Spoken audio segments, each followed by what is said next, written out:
people who have stolen, the COVID-19 millionaires now, you serialize them, they will be in the next ballot.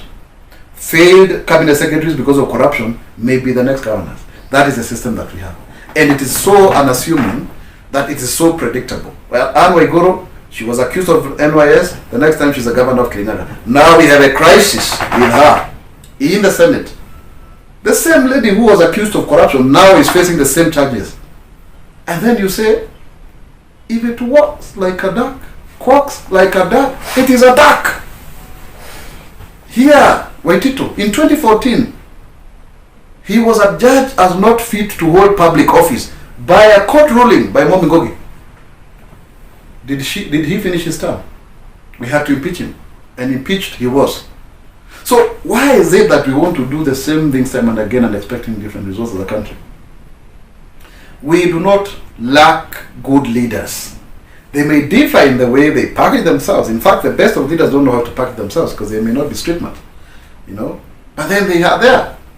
And we got to know that political contestations do not necessarily produce the best of leaders. If they were, we would have already resolved our issues in this country, but they haven't.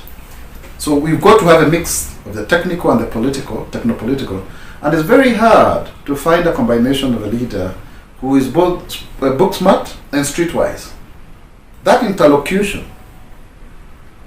is really difficult to assemble. And as Miles Monroe says, politicians are for a generation, but leaders are for a generation.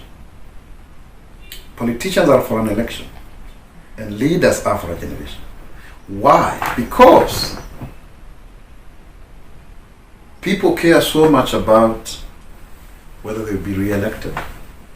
And because of worrying about that so much, they end up underperforming because it's about next election, and after it's done, the other election. So you keep on postponing your contribution to serve humanity. Three things that are outstanding. One, the amount of money. The 316 billion. I think for me it's not enough. I'm the immediate past vice chairman of that committee, Senate Finance and Budget Committee. And we pushed for 335 billion based on the fact that 314 was the base. Then you do 6.9% as the 3-year aggregate for inflation and the cost of service delivery having increased, and it was scientific. But then people used the thorax. The governors went and agreed with the executive, and now they are blaming us. It is hypocritical. Number two is the issue of the data. You cannot tell us to use the 2009 data. We were counted in the last census. Mandela people are complaining to lose 1.9 billion. For heaven's sake, they inflated their population by 300,000 people, even more, because there are 1.1 million in 2009. Now there are 876. Where did the people go? If you are even to calculate how many people were born since that time, then they have fake numbers.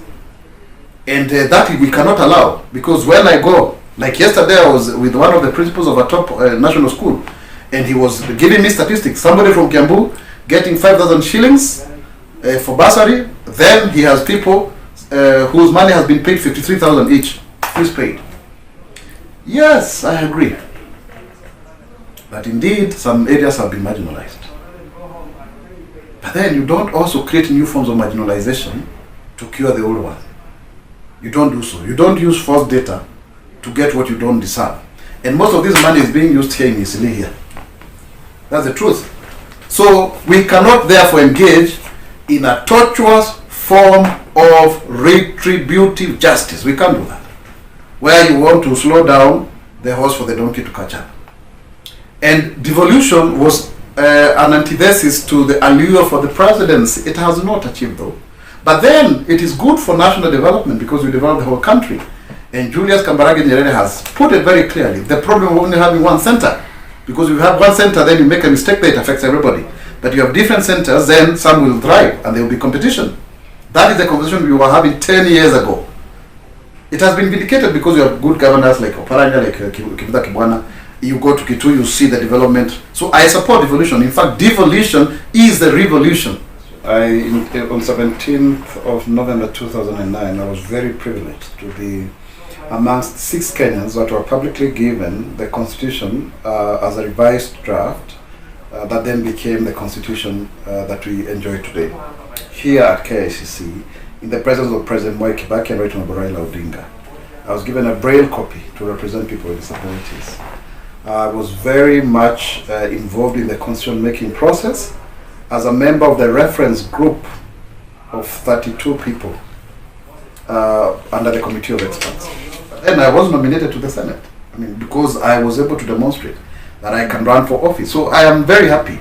And you can see, even with the coming into the new constitution, in the branch of judiciary, we had very robust, advocate there, and Judge Mombi Gogi, who is really stellar. In fact, I just saw the other day people saying that she deserves to be the Chief Justice. I've had conversations with Willie Mutunga when he had been transferred. He had transferred her to Kericho, and we fought about that. I'm sure Willie is watching this in the scene, and she's one of the outstanding judges, and there are many others even who out of the 41 had been recommended for appointment, like Kibala Ibuta, who is visually impaired, who is the immediate former chairman of the National Council for Persons with Disabilities. So there has been a way in which persons with disabilities have been accepted in society as a result of this constitution. I remember when I was in ODM, where I was pushing for people with disabilities to be included in the party.